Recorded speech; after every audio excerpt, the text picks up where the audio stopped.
César Taurion, palestra fenomenal de inteligência artificial. Gratidão, viu, César? Valeu, cara. E ganhou um origami especial. Origami? Beleza. Valeu. Boa noite, pessoal. Boa noite. Gostei. Boa noite, pessoal. Legal. Então, sou César Taurion, além da Kick Ventures Smart City, sou membro do conselho da DataGuard, sou responsável pela área de estratégia.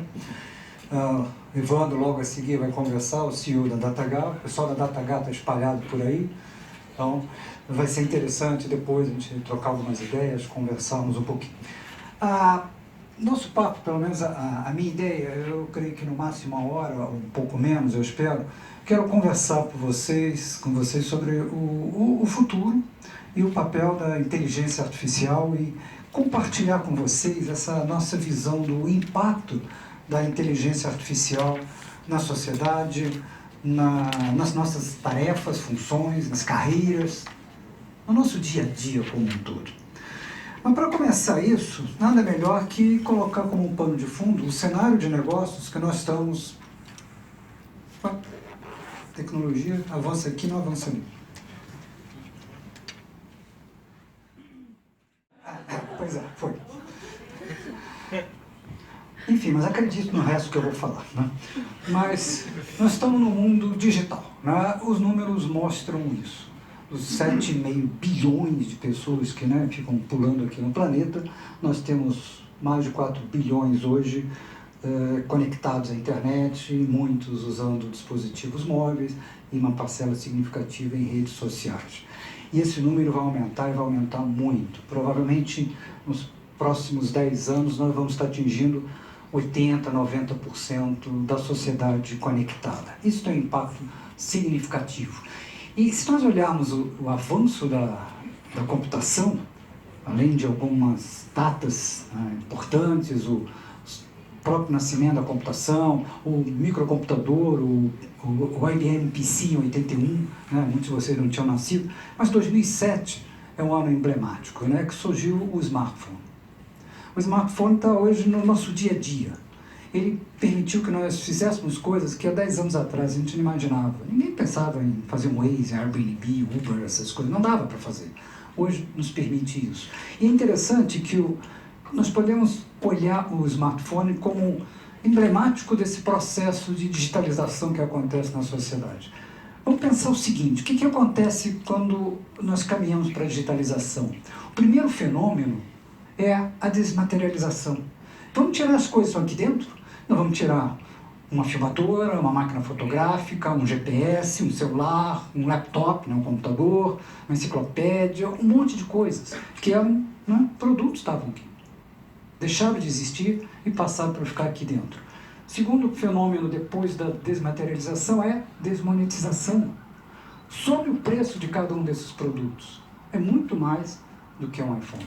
E isso leva ao terceiro fenômeno, que é a democratização. É muito mais barato, então, portanto, é muito mais fácil de você ter acesso e utilizar esse equipamento do que todos aqueles outros equipamentos. Basta ver fotografia como exemplo, há 20 anos atrás, 15 anos atrás e hoje. E esse fenômeno é muito interessante, porque ele gera novos negócios que alguns anos atrás eram, né, impensáveis. Nós falamos do Uber, mas vamos falar da própria biblioteca de aplicativos, da Apple Store. Começou em 2008, era zero, foi lançado. Agora, em 2018, vai ultrapassar essa linha vermelha, que é a renda global de Hollywood. Toda a indústria de Hollywood, seus filmes, e a renda obtida não só nos Estados Unidos, mas no mundo inteiro, vai ser menor do que a renda gerada pela Apple Store. E, além disso, os filhotes do iPhone, como, por exemplo, o iWatch, hoje já fazem com que a Apple seja o maior fabricante de relógios e no final desse ano, provavelmente, vai fabricar ou vender mais relógios digitais que toda a Suíça, que é a maior fabricante de relógios do mundo. Então, algo que surgiu há 4, 5 anos atrás está realmente mudando bastante digamos, o dia a dia. As pessoas começam já a passar para o relógio digital, não mais o relógio tradicional. Repara, são coisas que estão acontecendo muito rapidamente. A velocidade com que as mudanças ocorrem se acelera.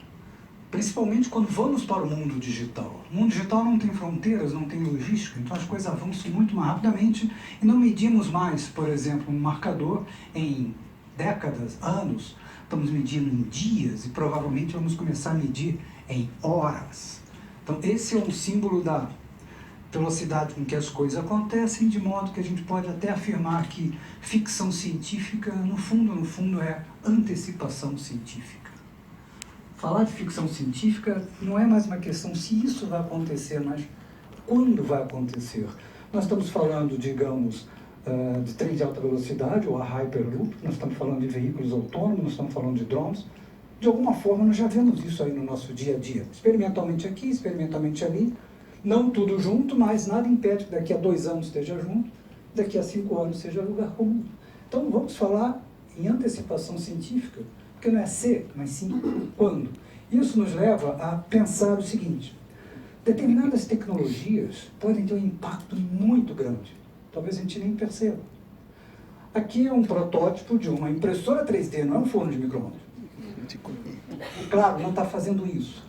Mas vamos supor que faça um hambúrguer e batata frita. Pô, legal, beleza. O custo disso vai caindo.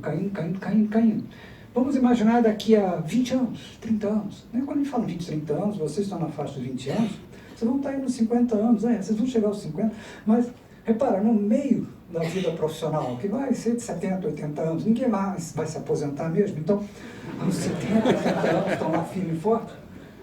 Se isso aqui estiver na casa de cada um, imprimindo o seu hambúrguer, será que eu preciso de uma pecuária forte? Talvez não precise. O que acontece com países que que têm fazendas imensas de pecuária? Vão perder sua relevância. O Brasil é um exemplo disso. Então, esse pode ser um impacto a médio e longo prazo de uma tecnologia que talvez hoje seja curiosidade. Imprimir hambúrguer via uma impressora 3D. Nós vimos recentemente o SpaceX colocando um Tesla, né, no espaço. Né? Foi legal, beleza. Mas repara uma coisa interessante, como cai o custo. Pô, fantástico, a redução de custo 10 vezes até agora e vai cair mais 10 vezes nos próximos 4, 5 anos. Isso muda bastante o conceito de utilizar o espaço, até viagem espacial. Alguém viu o filme Perdidos em Marte? Não é interessante? Mas talvez não seja mais Perdidos em Marte. Na verdade, ele está reclamando que o Uber demorou um pouquinho, né? Daqui a pouco acabou isso. Mas o que é mais preocupante é o impacto disso. Ontem, o Elon Musk anunciou o seguinte: a partir de 2019, eu estou começando a colocar em órbita 4.000 satélites. E com isso, eu vou criar um novo modelo de conexão. Ou seja, você por $30, você tem isso aqui, acesso ilimitado a gigabit, podendo fazer qualquer coisa com a internet, a $30 por mês. Quem é da operadora de telefonia deveria ficar muito preocupado, não dormir mais. O negócio de telefonia está indo para o buraco, simplesmente assim. Então, aquele executivo da Claro, da Oi, que comemorou, que legal, o Elon Musk lá, no dia seguinte está olhando, pô, espera aí, está no meu negócio está indo para o buraco. Será que vai sobreviver uma empresa de telefonia com esse cenário? Então, isso acontece muito rápido. O seu concorrente, o seu parceiro de hoje é concorrente amanhã. Seu cliente de hoje é o seu concorrente de amanhã e talvez esteja muito melhor que você. Então, esse é um cenário que nos leva a uma complexidade do cenário de negócio muito grande. O ambiente cada vez mais complexo, ele obviamente também é volátil, ambíguo e é incerto. Então nós vemos dados como esses, estudos que mostram claramente que as mudanças estão acontecendo e vão acontecer cada vez mais rápido. O tempo médio de vida das empresas diminui assustadoramente. Em um século, saiu de 67 para 15 anos. O estudo de 2011 previa que em 2021, cerca de 40% das empresas Fortune 500 iriam desaparecer ou perder relevância. E é verdade. Repare, de 2011 para cá, empresas sólidas como a Nokia, empresas sólidas como a BlackBerry, empresas sólidas como a HP, empresas sólidas como Blockbuster, Kodak, foram desaparecendo, foram perdendo relevância. E essa é uma lista que seria interminável, eu ia ficar a palestra inteira falando disso.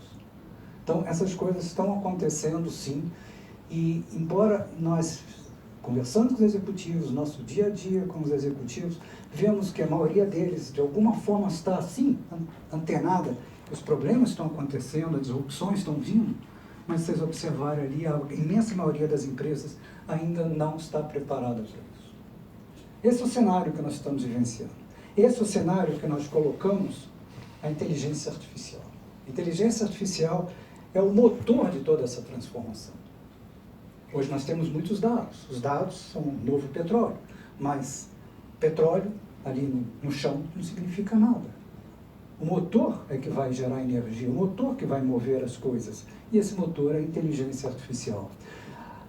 E essa frase eu acho muito interessante, que no fundo diz o seguinte: o que vai ser a próxima civilização, a próxima sociedade, que é baseada, como é hoje, em eletricidade, em inteligência artificial. A eletricidade faz parte do nosso dia a dia. Tudo que nós fazemos é via eletricidade. Eu consigo chegar aqui no 10º andar porque tem um elevador, você não fica subindo a pé o tempo todo. Sem eletricidade a gente não estaria fazendo nada disso. Eletricidade é algo que você está tão envolvido no seu dia a dia que você não fala sobre eletricidade. Não, a minha casa tem eletricidade. Não, a minha empresa usa eletricidade. Né? Isso seria estranho você dizer, minha empresa não usa eletricidade. Então, é a mesma coisa, nós vamos ver. Os algoritmos, a inteligência artificial vai estar no nosso dia a dia, que talvez daqui a 10, 15 anos, a gente nem fale mais em inteligência artificial. Está no nosso dia a dia. Você não fala mais em eletricidade. Você nem se preocupa em saber como é que a energia, né, acendeu essa lâmpada. Vai ser exatamente o que está e vai acontecer com a inteligência artificial. Hoje nós já estamos vivenciando algoritmos o dia todo. O Waze, você segue o seu caminho, Google Maps, pega o Uber, Netflix. 80% dos vídeos vistos no Netflix são gerados pelos algoritmos de recomendação. Os algoritmos que dizem para você ver aquele vídeo. Você vê, gosta do filme e vê outra vez. E aí o algoritmo vai melhorando, vai melhorando. 80% dos vídeos são vistos porque os algoritmos de recomendação recomendam você. Então, sim, nós já estamos vivenciando um mundo de transformações muito grande onde a inteligência artificial nos leva a ultrapassar fronteiras do que era inimaginável em poucas etapas, em muito pouco tempo. Vocês devem ter... inclusive tem no Netflix esse documentário sobre o AlphaGo, o Google DeepMind, onde o algoritmos, o sistema DeepMind, o AlphaGo, venceu o campeão mundial de Go, que é um jogo de estratégia. O que era considerado, até recentemente, inerentemente atividade humana. Discutir estratégia, pensar estrategicamente. O computador não consegue fazer isso. Consegue fazer isso. E apenas um único exemplo das coisas que estão acontecendo e das muitas coisas que virão a acontecer. Então, no nosso dia a dia, temos condição, sim, de interagir com computadores e robôs? Sim, claro. O Alexa é um exemplo. Você começa a fazer uma série de bate-papos cada vez mais sofisticados, cada vez mais naturais com a tecnologia. Você amplia os seus sentidos. Os computadores hoje conseguem ouvir e conseguem falar, conseguem ver, reconhecem imagem com muito mais precisão do que nós, conseguem analisar e tomar decisões e conseguem lembrar com muito mais rapidez do que a gente. Então, vamos olhar a inteligência artificial sob uma ótica que é possível fazer muita coisa e nós estamos no início dessas mudanças. Vocês podem depois experimentar o Mr. Turing, que é um bot extremamente interessante, da DataGal, o Evandro vai falar um pouco sobre isso, mas realmente vocês conseguem ver até onde a inteligência artificial está hoje e até onde poderá ir. Esse até onde poderá ir vai ser muito difícil de se adivinhar, mas com certeza são coisas fantásticas como veículos autônomos. Legal, veículo autônomo. Vamos pegar esse detalhe, né? Que legal, a gente olha, tem uma foto aqui do Google, tem uma foto aqui da Apple, do Uber, uma experiência, mas o impacto disso é muito maior do que a gente imagina. Se você tem um veículo autônomo, e você olha hoje como é que a gente usa carros, você começa a pensar o seguinte: será que eu não vou mudar modelos de negócio? Eu tenho um carro que eu gasto dinheiro, eu uso ele muito pouco, 5% do tempo. O restante está parado no estacionamento de casa, estacionamento do trabalho. Então eu não preciso ter o carro, eu uso o carro porque eu não tenho uma outra alternativa de modelo de negócio.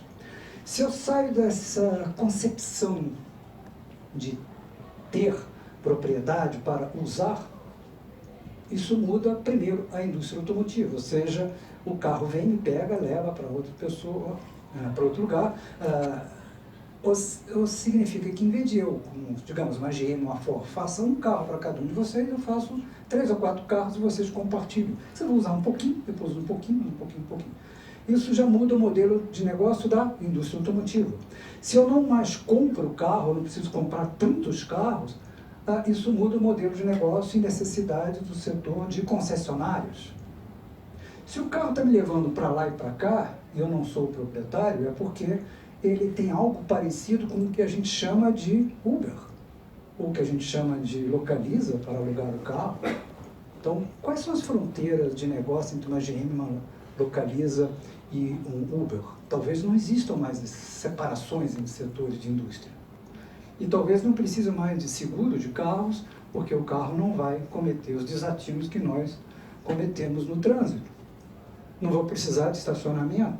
Isso pode afetar a indústria de construção, já que eu não vou ter carro. Os proprietários de carro não vão ter carro, não vão ter mais proprietário de carro, não precisa de garagem, não precisa de estacionamento. A prefeitura sai perdendo, sim, vão ficar preocupadíssimos, porque não vai ter mais multa, a indústria de multa vai para o buraco.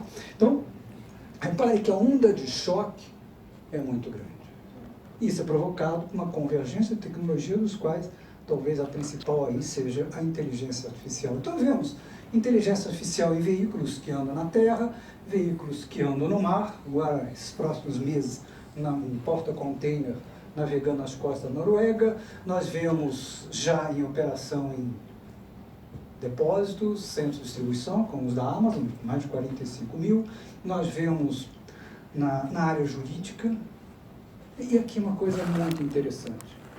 Esse case é recente, ou seja, advogados versus algoritmos. Nível de precisão, nós humanos, advogados, conseguiram 85% e o algoritmo conseguiu 95%, mais preciso. E o que era? Analisar contratos de NDA e identificar questões como se estava correto, confidencialidade, indenização e assim por diante.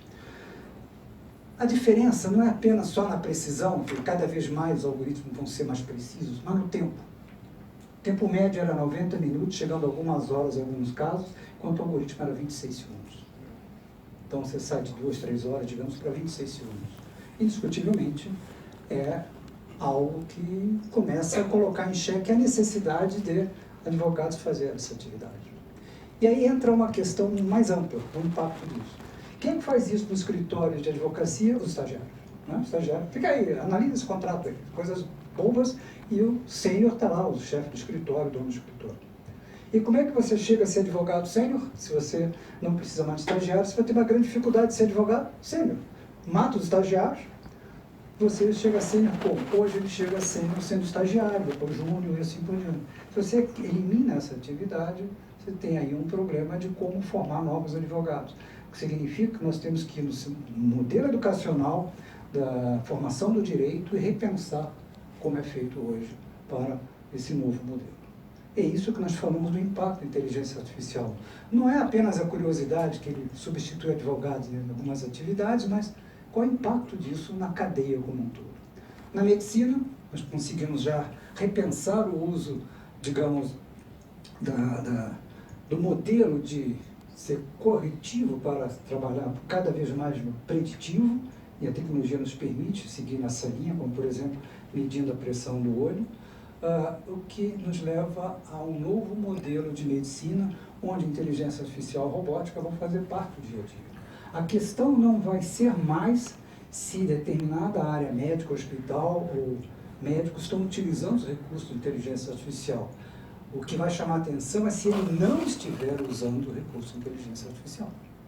Esse vai ser o modelo que a gente vai ver. Isso muda bastante o nosso dia a dia. E vocês que estão na área de tecnologia, que estão fazendo as construções de modelos, etc., achando, beleza, eu estou fazendo uma disrupção na saúde, disrupção no setor financeiro, e eu estou imune? Não, não está imune. Eu consigo, com inteligência artificial, desenvolver código, modelar código. Ou seja, você começar a carreira hoje sendo programador Java, Python, você não vai ter 5 ou 6 anos de vida útil pela frente. Então, repensem o que vai ser o seu futuro daqui a 10, 15, 20 anos. ninguém vai se aposentar sendo desenvolvedor, porque essa carreira vai desaparecer como ascensorista desapareceu. Então, não desanimem, mas mudem e olhem com mais atenção o que é inteligência artificial e como entrar nesse mundo. Resultados concretos, sim, já existem. Eu vou pegar aqui um exemplo da McKinsey, onde compara resultados de empresas que estão usando mais intensamente com empresas que não estão usando intensamente inteligência artificial. Laranja mais intensamente e o azul, o quadradinho cinza, menos intensamente. Repare, todos os setores são afetados. Aqui é medição, é lucratividade do negócio. E vocês veem que alguns, como fintechs, na área financeira, na financial, né, como um todo, e saúde, tem um impacto muito grande. E aqui é um negócio muito interessante, vocês olharem essa figurinha aqui embaixo. Isso aqui é uma medição feita nos data centers do Google, mostrando quando você ativa machine learning para monitorar o consumo de energia, como baixa o consumo de energia, quando você desliga, como volta a ter um alto consumo de energia, ou seja, resultado, sim, de maior eficiência no consumo de energia quando você usa inteligência artificial. Então, os resultados são mensuráveis, os resultados existem, são factíveis, e isso faz com que haja digamos, uma corrida para ter o conhecimento de inteligência artificial. Aqui nós temos um cenário de algumas startups pela CB Insight, mas vocês veem que os investimentos são extremamente significativos. Não estamos falando de 500 milhões. Claro, isso aqui é um sonho de consumo aqui no Brasil, né? A realidade brasileira não é essa, né? Tem um erro aqui que a DataGam não aparece, mas de qualquer maneira, a nossa realidade é muito diferente. Nós vivemos num país com um ambiente muito hostil, né? Muito árido para ser empreendedor. Mas, de qualquer maneira, isso sinaliza, sim, que há um interesse muito grande pela inteligência artificial. Muito bem, esse interesse, ele extrapola uma startup, extrapola uma única empresa, ou duas, ou três, ou quatro empresas. Ele passa a ser uma responsabilidade, digamos, uma preocupação de governos. Se nós pegarmos alguns países, por exemplo, os Estados Unidos, um estudo do Departamento de Defesa, feito por diversas universidades americanas, mostrou claramente o impacto da inteligência artificial nos aspectos geopolíticos, olhando a superioridade militar, econômica e informação. E eles chegaram à conclusão que o impacto em termos de, digamos, de desbalanceamento de poder militar, por exemplo, é equivalente à bomba atômica. Ou seja, o país que dominar a inteligência artificial tem o mesmo impacto na geopolítica global do que um país que passa a ter a bomba atômica. Então não é uma brincadeira, nós estamos falando de algo extremamente sério, Departamento de Defesa, e referendado por um documento, todos os documentos são disponíveis na internet, na Casa Branca, no último ano do governo Obama, onde desenhou sua estratégia de nação, né, dos Estados Unidos em relação à inteligência artificial. Faz parte da estratégia americana, o domínio do conhecimento de inteligência artificial, como faz parte da China. A nova Guerra Fria, diríamos, não vai ser mais com bombas atômicas entre a União Soviética e os Estados Unidos, mas sim no desafio de dominar a inteligência artificial entre a China e os Estados Unidos.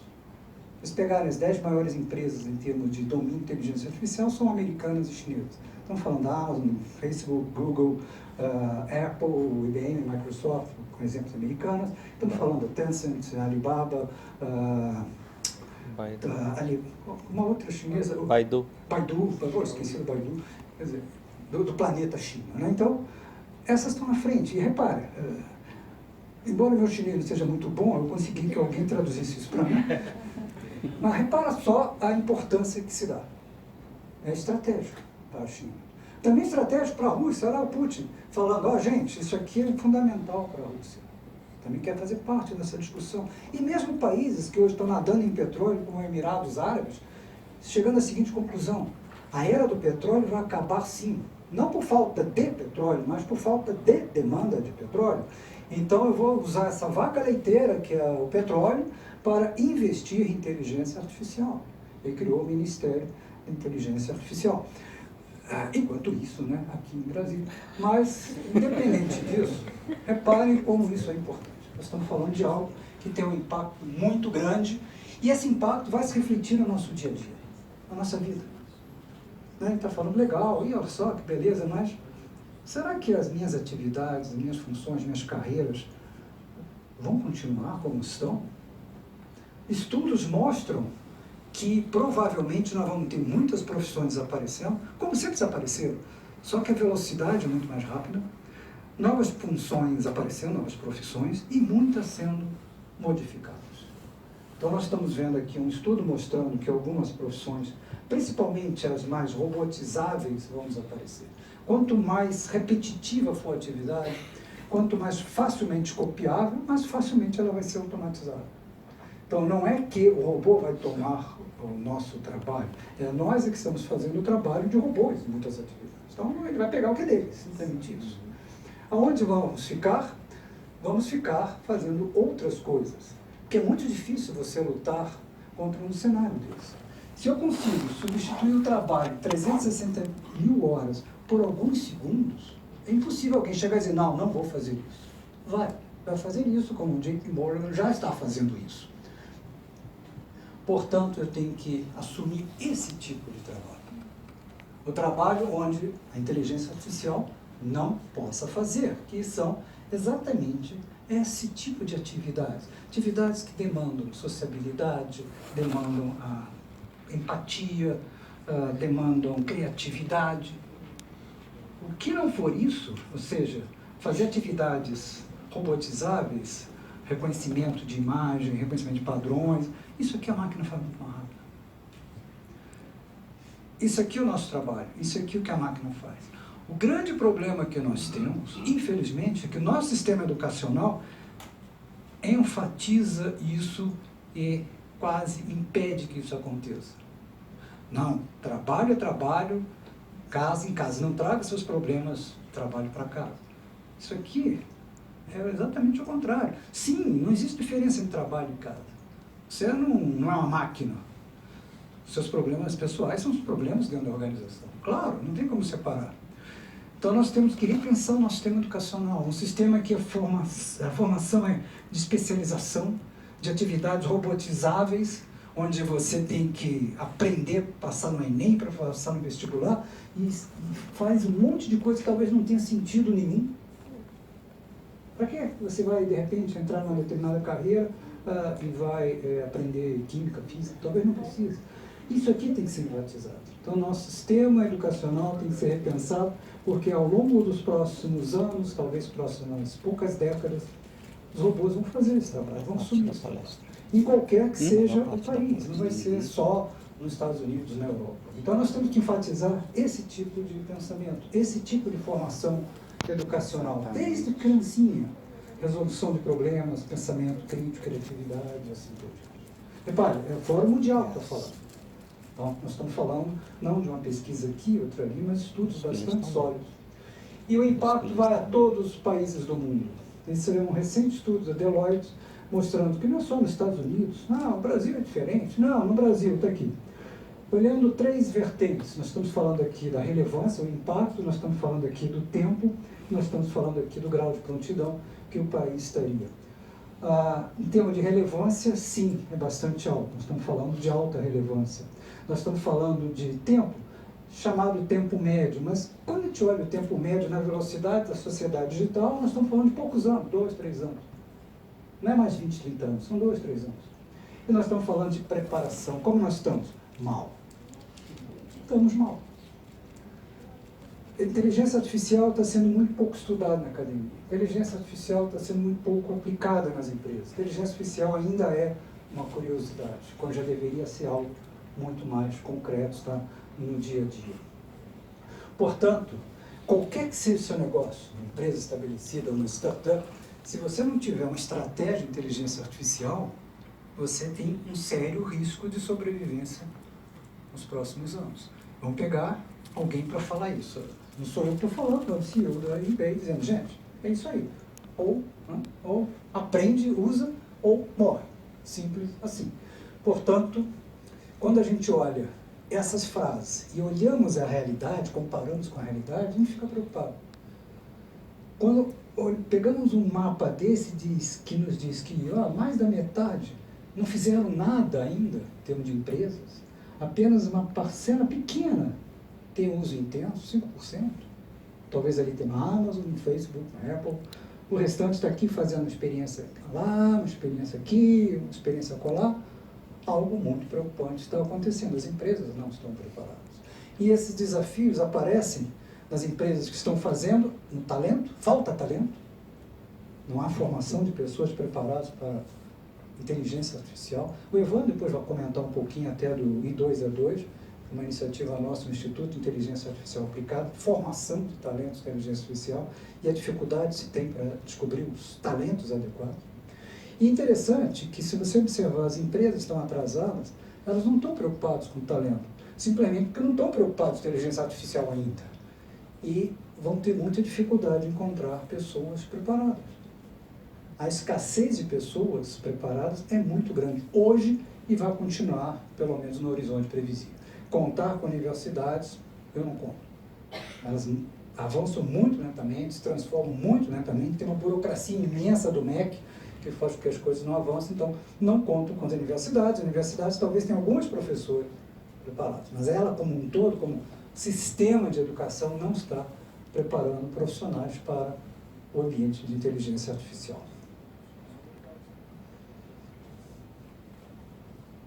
Portanto, tudo isso está acontecendo, nos parece absolutamente fantástico, mas estamos no início mesmo da curva de aprendizado, do potencial do que a inteligência artificial pode nos trazer. Segundo esse chefe de pesquisa do Facebook, apenas 5%, 3, 4, que seja, 5% do potencial foi arranhado. Então, imaginemos exponencialidade, como isso cresce exponencial. Daqui a 2 anos, como é que vai ser? Daqui a 4, daqui a 10, na carreira profissional de vocês, daqui a 20 anos. Tenta imaginar daqui a 20 anos. O que acontece é que nós estamos avançando com a tecnologia digital a passos exponenciais. E nós estamos acostumados a pensar linearmente. E a diferença é brutal. Pensar linear, vamos imaginar como seja dar passos. Eu vou dar 30 passos, de cada passo 1 metro, né? Linear. 1 passo, 2 passos, 3 passos, andei 30 metros. Minha intuição de futuro é baseada na minha vivência profissional, no meu olhar para o passado recente. Imagino um futuro muito similar ao passado recente. Então eu vou ampliar esse futuro, vou dar 60 passos, andei 60 metros. Exponencialidade é diferente. Primeiro passo é 1 metro, o segundo 2, depois 4, depois 8, 16, 32. O 30º passo não são 30 metros, são 16 voltas à Terra. É muito rápido. Então, é isso que nós temos que olhar. Portanto, quando nós olhamos de forma exponencial, os próximos 100 anos não são 100 anos atrás. 100 anos atrás aconteceu isso, os próximos 100 anos vão acontecer algumas coisas. Não. Talvez os próximos 100 anos, não, talvez os próximos 20, 30 anos correspondam a 200 anos. 200 anos, vamos imaginar. Nós estamos em 2018, vamos olhar 20 ou 30 anos à frente. 30 anos à frente, 2048, né? 30 anos à frente, você vai estar com 50 anos. Como é que será o mundo, teoricamente, daqui a 30 anos? Seria talvez equivalente a gente comparar o Brasil a 200 anos atrás. 200 anos atrás, vamos voltar, por exemplo, a 1808. Dom João VI chegando aqui. Dom João VI chegando em Caravela, que era o Rio de Janeiro, né? Aquela zona, mora no Rio, aquela zona, hoje uma zona maior ainda, mas é aquela zona. Mas não tinha avião, não tinha nada, né? Levava uns 3 meses de viagem para chegar aqui. Então, aquele mundo de 1808, comparado a hoje, repare, estamos em 2018, falando de inteligência artificial, usando o Facebook, chamando o Uber. Em 1808, isso seria queimado na Inquisição, na fogueira, né, da Inquisição. Quer dizer, então, esses 200 anos vão estar nos próximos 30 anos. Então, esse é o cenário de negócios, o cenário de vida que nós temos pela frente. Mas isso nos abre desafios. Nós estamos arranhando essas transformações e temos que aprender muita coisa. Temos que fazer com que os algoritmos sejam mais bem treinados. O MIT agora descobriu que os algoritmos de reconhecimento têm um viés de reconhecer com mais precisão rostos de homens brancos. Não porque ele seja racista, porque ele seja machista, é porque ele foi alimentado com imagens dos quais 80% eram de homens brancos. Então ele aprendeu a reconhecer mais facilmente homens brancos que outros sexos, outras etnias. Então essa é uma preocupação que nós temos que começar a ter. Ética temos que começar a ter preocupação com questão de transparência dos algoritmos. Quando os algoritmos começam a entrar na nossa vida, dizer, por exemplo, se você pode ou não ter, entrar num seguro-saúde, se você pode ter ou não um crédito, eu gostaria de saber por que isso. Será que é o viés que eu moro na periferia? Será que é o viés que eu tenho um cabelo diferente? Será que é o viés que eu torço pelo Palmeiras? Sei lá. Mas, não, eu não posso falar isso. Então, se eu entro com um processo desse, como é que a empresa se defende? Se ela olhar o algoritmo, não sabe como é que chegou a essa conclusão. É uma caixa preta. Então, algumas questões de ética começam a ser discutidas, questão de resiliência do algoritmo, questão de transparência, assim por diante. Então, nós estamos entrando numa nova discussão que a nova tecnologia nos permite sonhar, assim, poxa, peraí, como é que eu resolvo isso? Como é que eu resolvo essa questão de propriedade intelectual quando o algoritmo, por si mesmo, ele vai aprendendo e cria novas fórmulas químicas que são um sucesso? Pode até ser um prêmio Nobel. Quem é o detentor dessa patente? O algoritmo? Uma obra de arte, um quadro, uma música, filmes, já fazem livros. E alguns livros fazem mais sentido do que feito por gente, mas enfim. Quem é o proprietário disso? Né? O direito autoral. E aí começa a entrar em outras questões de direito de vida do robô, assim por diante. Você desliga o robô, você é um assassino, esse tipo de coisa. Mas, enfim, isso tudo para mostrar para vocês o seguinte: nós estamos diante de um cenário de transformação muito intenso. A gente tem que ter a visão, primeiro, que as mudanças exponenciais, segundo, que elas já começaram. Então não dá mais para, vou parar, o que eu vou fazer? Quando você para o que eu vou fazer, já foi. Quando você dá um passo de 1 metro, se o outro deu um passo de 2 metros, você já perdeu um tempo. Você dá outro metro, ele andou 4, você perdeu mais ainda. Se dá o terceiro passo de 1 metro, ele já deu 8, sai perdendo mais ainda. Portanto, nós estamos diante de transformações muito grandes e nós não podemos fugir a essas mudanças. Não existe essa alternativa. Eu não quero inteligência artificial. Eu não quero desse negócio, né? Sai de perto de mim, Satanás. Esse negócio não existe.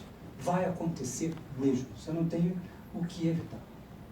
Portanto, o que eu queria deixar para vocês, essa mensagem, talvez instigante, talvez meio alarmista, mas não, uma mensagem verdadeira. Isso é verdade. Nada daqui foi inventado. Todos os slides que vocês viram foram baseados em fontes fidedignas. Capa de um artigo, ou gráficos de empresas sólidas, falei da McKinsey, falei da Deloitte. Então, nós estamos falando de coisas concretas que estão acontecendo. Nada foi de futurologia. Nós estamos falando de presente. Portanto, esse presente nos obriga a cada vez mais ser expertos no mundo que vai vir à frente, não no mundo de hoje. Esse mundo de hoje, ele simplesmente está sendo soterrado pelas mudanças que estão vindo aí. E essas mudanças são conduzidas pela inteligência artificial. Ok, pessoal, obrigado aí pela atenção. Evandro agora vai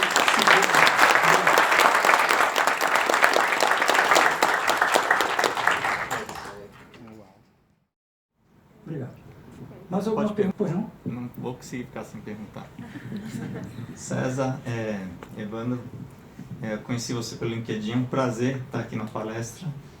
E eu tenho mais 10 mil perguntas, mas vou tentar focar aqui no seguinte, na educação.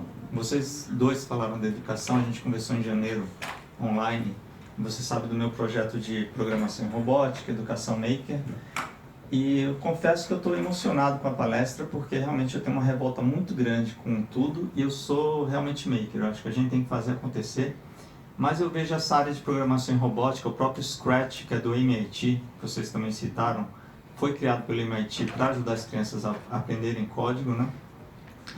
Queria saber de vocês se a gente consegue, se vocês conseguem vislumbrar existir um I2A2 for Kids. Eu ficaria muito feliz da gente conversar, porque eu sou fã de Fab Labs, eu frequento. Aconteceu hoje o último dia do FIC Maker na USP, que é o Festival de Invenção e Criatividade, e adoraria saber de vocês e adoraria participar de alguma I2A2 for Kids. Eu vou levar ali pro meu sócio que ele quer falar.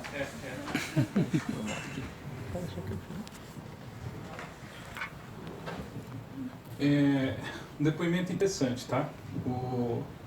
Eu tenho 3 filhas. A mais nova tem 12 anos e o sonho dela, por causa dessas coisas aí de programa de culinária e tal, era participar do Masterchef Júnior e ser uma cozinheira. Em Ribeirão tem uma empresa que se chama Escola de Inventor. Conheço. Conhece? Ela faz a Escola de Inventor. A primeira, eu coloquei ela num curso de férias, ela ficou apaixonada, ela fez um sabre de luz, uma lanterna Minecraft e mais algumas outras coisas que tem a ver com adolescente, e hoje ela quer ser programadora. Eu instalei o Scratch no notebook dela e ela fica lá programando. Então, existe. E funciona.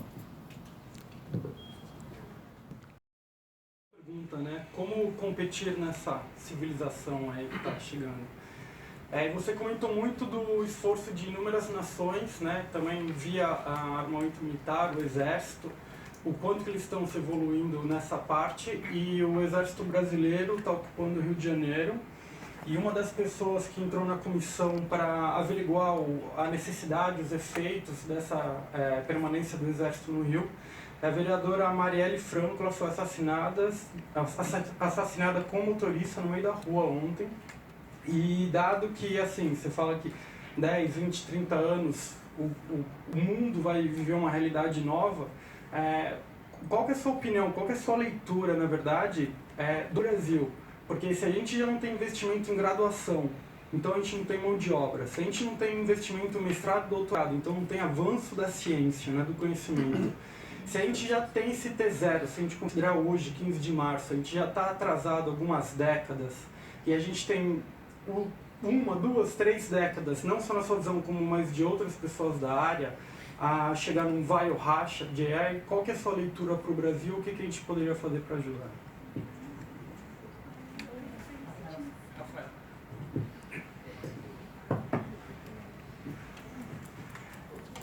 A pergunta do Rafael é muito importante, né?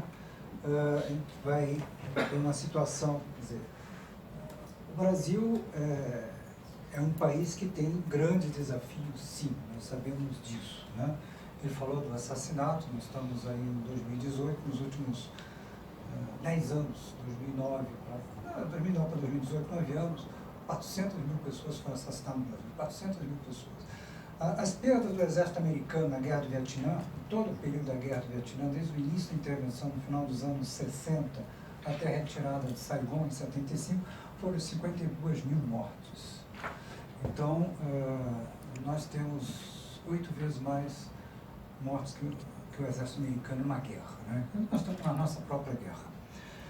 O grande desafio que nós temos, entre outros, é realmente a educação, que você falou muito bem, né? Porque nós temos uma educação básica muito ruim, nós temos uma educação média muito ruim, nós temos uma universidade muito ruim. De um lado, nós temos universidades, grande parte das universidades, não posso generalizar, mas uma amostra de grande parte das universidades privadas com baixo nível de ensino, poucas são exceções, e universidades públicas com discussões muito mais de políticas e coisas do que uma preocupação em fazer as coisas realmente acontecerem. Então, o resultado final não é positivo. Por outro lado, a sociedade ela vai mudar, e essa é uma percepção minha, através da própria ação da sociedade. É claro que você vê governos atuando e apoiando, mas o governo não é um pai tutelar que vai fazer as coisas. A gente não pode terceirizar as coisas para o governo. O governo faz alguma coisa?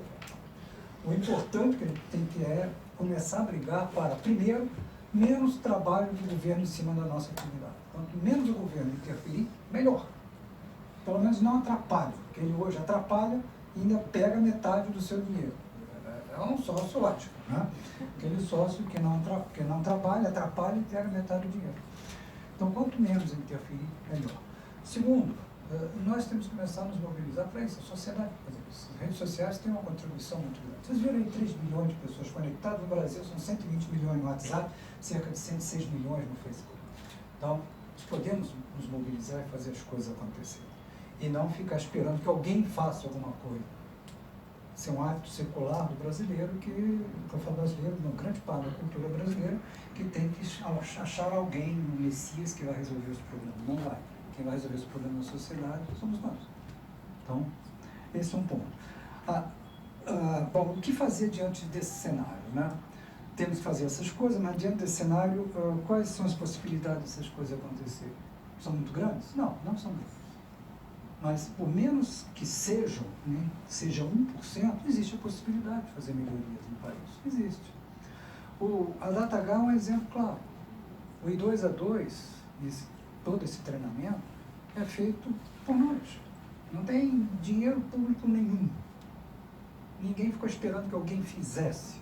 Foi lá, tem gente? Não. Vamos ter que fazer essas coisas acontecerem. Estamos fazendo as coisas acontecerem.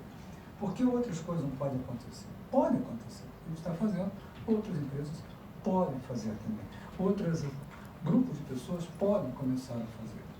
Ontem nós estávamos discutindo, na aula inaugural do I2A2, e vários grupos de alunos de diversas universidades da região de Ribeirão Preto, especificamente, estavam criando grupos de estudo de inteligência artificial multidisciplinares. Exatamente como o Evandro falou, da área de humanas, várias áreas de humanas, várias áreas de tecnologia, para fazer as coisas acontecerem. Olha, eu não vou esperar aqui a universidade. Ela não vai mesmo, na velocidade que ela tem, na burocracia que tem, não vai. Então, quem tem que fazer isso somos nós mesmos. O governo vai ter que entrar em determinado momento, vai se a gente pressionar ele para fazer. Se a gente não pressionar, ele não vai fazer. Então, vai continuar essas discussões que a gente vê aí, né? Eu mostrei alguns políticos de fora, dos Estados Unidos, da Rússia, da China, e a gente não vê essa discussão hoje aqui na classe política brasileira. A gente não vê. Falar em inteligência artificial aí para qualquer político que a gente vê, dificilmente o cara vai responder alguma coisa. Vai ficar olhando para você e vai sair pela tangente falando de alguma política, chamando você de alguma linha ideológica a favor ou contra. Então, não vai chegar a lugar nenhum. Agora, ele está lá por quê? Ele não botou o revólver na cabeça de ninguém, alguém votou nele. Então, tem que começar pela base, pela própria sociedade. Então, Rafael, na minha opinião, eu acredito que a gente tem que começar a fazer as mudanças nós mesmos. Se vocês estão aqui indignados com o que está acontecendo, comecem a fazer alguma coisa. Temos que pressionar qualquer que seja a esfera do governo a fazer alguma coisa. Mas nós temos que fazer alguma coisa. Se a gente não fizer alguma coisa, e novamente, relembrando que as mudanças são exponenciais, nós vamos ficar um país portador de commodities. Um país portador de commodities é extremamente vulnerável ao preço das commodities e até à falência das commodities. O petróleo vai perder sua relevância, já está perdendo sua relevância. Tem o pré-sal, daqui a 10, 20 anos talvez não vale nem décimo que está valendo hoje. Nós temos uma pecuária forte. Sabe se a impressora 3D de hambúrguer vai funcionar? Talvez daqui a 30 anos isso não signifique nada. O que nós vamos colocar no lugar do petróleo? O que nós vamos colocar no lugar da pecuária? Esperar que alguém venha, seja eleito e resolva os problemas? Não, somos nós que vamos ter que resolver os problemas. Então eu acredito que se nós não fizermos alguma coisa, as saídas são muito poucas. O Guarulhos ou Galeão, isso não vai ser realmente o melhor para a gente. Né? A gente mora aqui, a gente está aqui porque a gente gosta do país. Tem muita gente que vai para fora, beleza, pode ir para fora. Mas você vê que muita gente vai e volta, porque o país, apesar das coisas todas, pode ir para frente. Então eu acredito que a gente consiga fazer as coisas, que a gente está conseguindo fazer as coisas. Não é fácil, né? A barreira burocrática é muito complicada, se abrir um CNPJ não é fácil nesse país, mas nós estamos fazendo. DataH tem coisas muito interessantes, o I2A2 está começando a fazer coisas muito interessantes e vai fazer muito mais coisas interessantes, então é perfeitamente possível. Então, a minha opinião e sugestão, se é que eu posso dar algum recado, é que nós temos que fazer algo. Senão a gente vai continuar, talvez daqui a 5 anos o Rafael esteja fazendo a mesma pergunta ao outro cara que esteja aqui. E nesses 5 anos a gente perdeu esse tempo todo. Quem tiver 5 anos à frente não é só 5 anos de diferença, talvez seja 30, 40 de exponencialidade. Então, portanto, Rafael, vamos fazer as coisas acontecerem. O meu recado é: vamos fazer as coisas acontecerem. Eu acho que nós temos aqui 100 pessoas, 100 e poucas pessoas. Se cada um de nós for uma semente de fazer alguma mudança, por menor que seja, a soma, o fator multiplicador exponencial de todos nós pode ser muito interessante. Vamos falar para cada um, pô, inteligência artificial é um negócio importante. Pô, você está estudando? Não, vamos começar a estudar, vamos ver o que é possível fazer. Na minha universidade alguém está falando isso? Não, pô, vou falar com os professores, vamos fazer o movimento acontecer. Esperar que alguém faça por nós, não vai chegar a lugar nenhum.